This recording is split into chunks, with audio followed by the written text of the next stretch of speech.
Hey, what's up YouTube? Okay, so this is a video response to Aaron over at Storm Cloud's Gatherings channel, and he put up a video this morning, silver is not money, and then he had a follow-up bit on it, and you can tell by the comments he's catching a lot of flack for it. And I just wanted to chime in on my thoughts on this, because it was, I don't agree with what he says in his videos, but you know, they got me thinking, and anytime anybody does that, I respect it. That's why I thumbs up them. Let's start off with two quick definitions. And the first one will be for money. And both of these definitions are just coming off of my computer dictionary, which isn't the best, but you know, whatever. It's a general starting point. Money, a current medium of exchange in the form of coins and banknotes. And the next one let's throw out is dollar. The basic monetary unit of the US, Canada, Australia, and certain other countries in the Pacific, Caribbean, Southeast Asia, Africa, and South America. Okay. As Aaron pointed out, historically money can be anything. It can be cocoa beans, it could be seashells. I actually think a long time ago I posted an article on the top 10 craziest types of money that were ever in the world, which is pretty interesting. Maybe I'll see if I can dig it up. But the fact of the matter is that money is an abstract thing. It's something that we create, that we assign a value. In other words, we make something money, whatever it is. In other words, this right here, that's not a money rock. That thing right there, I mean, that thing glowing, that's not money. You know? There's not like, it's not like an element or a core thing that is money. It's an abstract concept that we can apply to anything. We can say, okay, all these rocks that are like this are now going to be money, or all this type of tree is now going to be money. But it's really like an abstract thing, and it has to be accepted. It has to be agreed upon. So in other words, I can go to my neighbors, my 5 immediate neighbors, and I can say, hey, let's start trading, you know, between ourselves, and we're gonna only use blackberries, and you know, let's not use dollar bills between us. Let's just use blackberries. And blackberries has then become the money between our group. Okay, money. It doesn't. There's not like a benchmark where you have to say, well, at least 10 million people have to accept this as money. No, money can be between 2 people. One of the things that I pointed out to Aaron was that, you know, his definition in the videos, it seems to hinge on the fact that only if it's universally accepted can it be considered money. And I think that there's definitely a lot of truth to that statement, but it becomes gray when you say, well, what qualifies as universally accepted? So in other words, if half the stores accept it, does that count as universally accepted? If in your immediate area every store accepts it,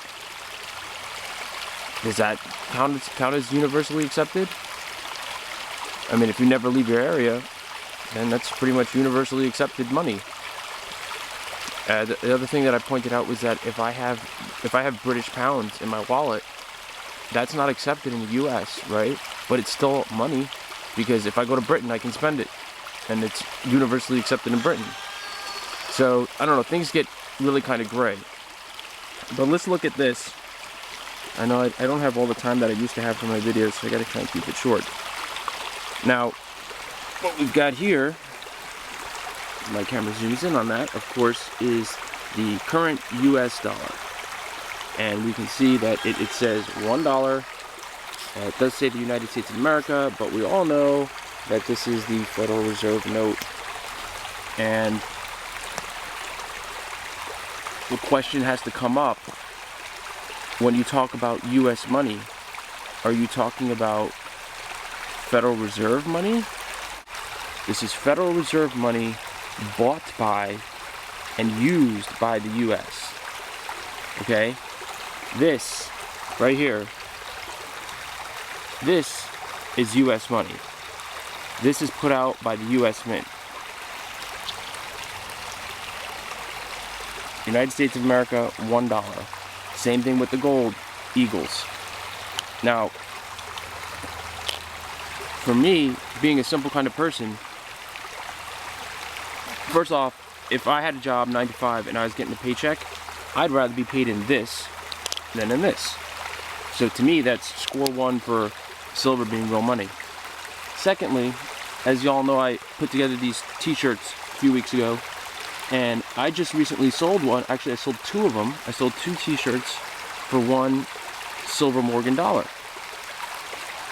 So, and I had no problem with that. You know, I mean, I would do that with all of them.